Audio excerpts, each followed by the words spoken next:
So let's get started in this little show and tell. So hopefully these pocket watches will create nice sounds. So I'll show you one of my later ones. This was made in about 1930, I suppose, 1912, pretty late on.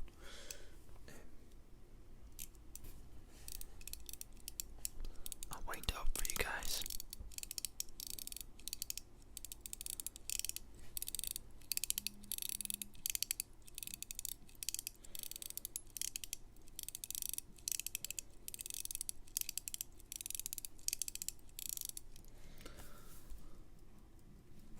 So yeah, this is wind up.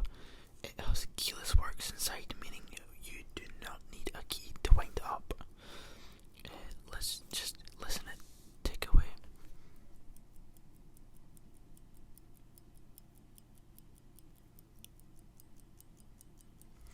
Hopefully you can hear that. But yeah, this is by Stuart Dawson and Co. It's quite a nice pocket watch. I bought it not working. It had like a broken mainspring. The mainspring is basically the kind of, say if it was an electric watch, it used to have a battery. So the battery is kind of the mainspring in a mechanical watch. That's where all the power comes from. So it's like quite interesting. I'll show you the movement right now if you want. This is kind of like a watchmaker's knife. It opens case bags. So we have one hatch here, and it's kind of just the case cover, and then we've got the dust cover on the inside to protect the movement from dust. I'll zoom in for you guys. So here is the pocket watch movement. The thing you see spinning away is the balance wheel, and the silver bit here, that is the top plate of the barrel. So that's where the mainspring is, and that powers through a bunch of gears and to the escapement, and eventually it goes to the balance wheel. The balance wheel is the organ that regulates the time, so it makes it only tick around 60 seconds, and every minute it goes, and every hour. That's how the balance is regulated. And if you wind it up, you can see the click and the click spring.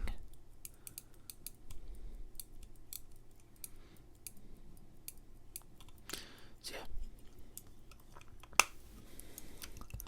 that is my first pocket watch, Stuart Dawson and Co.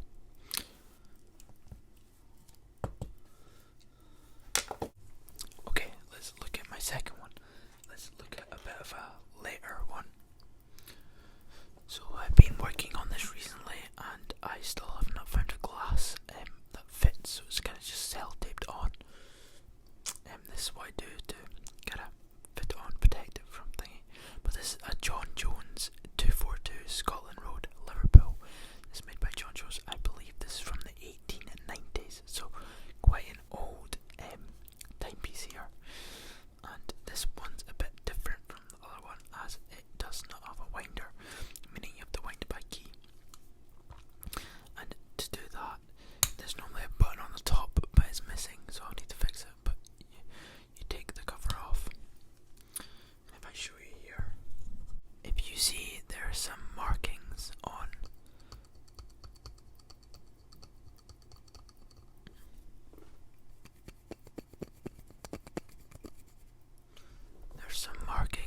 the case. These signify when it was made and who it made by and whereabouts it was made. And the lion means it is solid silver. So I've got a set of keys here.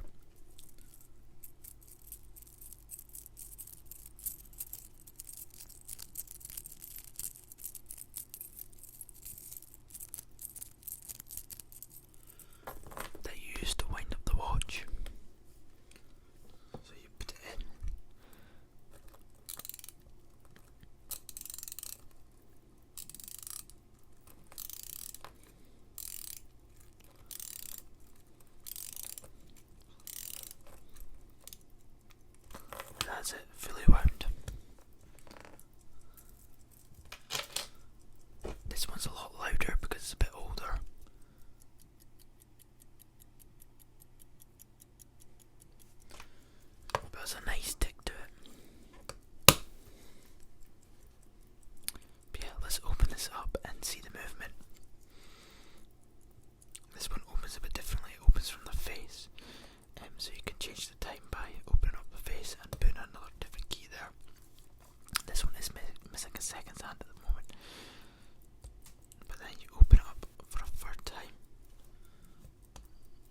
let's say one more. I'll show you another older one. This is by a jeweller's. I think this is from the same period as the other one, 1890s. This one does have a button on it, so you kind of just press it and then pull it back, and it goes open. And as you see, it has the case markings as well. Let's give this a little wind.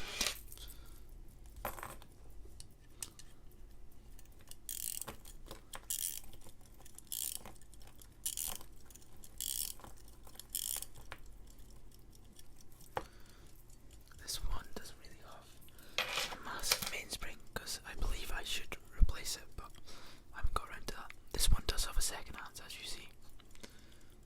And this is also going to be a gift for my dad for Christmas. So I've done up for him. Yeah, if we open this up here,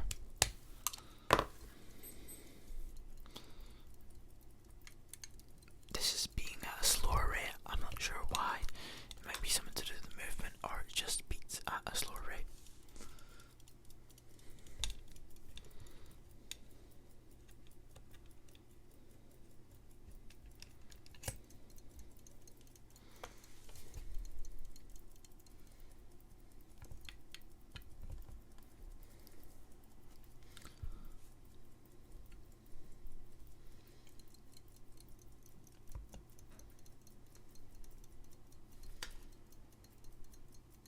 As you see, it's kind of plodding along.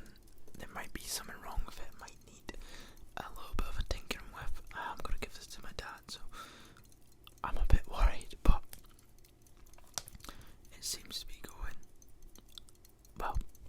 I say that. I think it's fine when it's on its flat. If you just get a wee jiggle.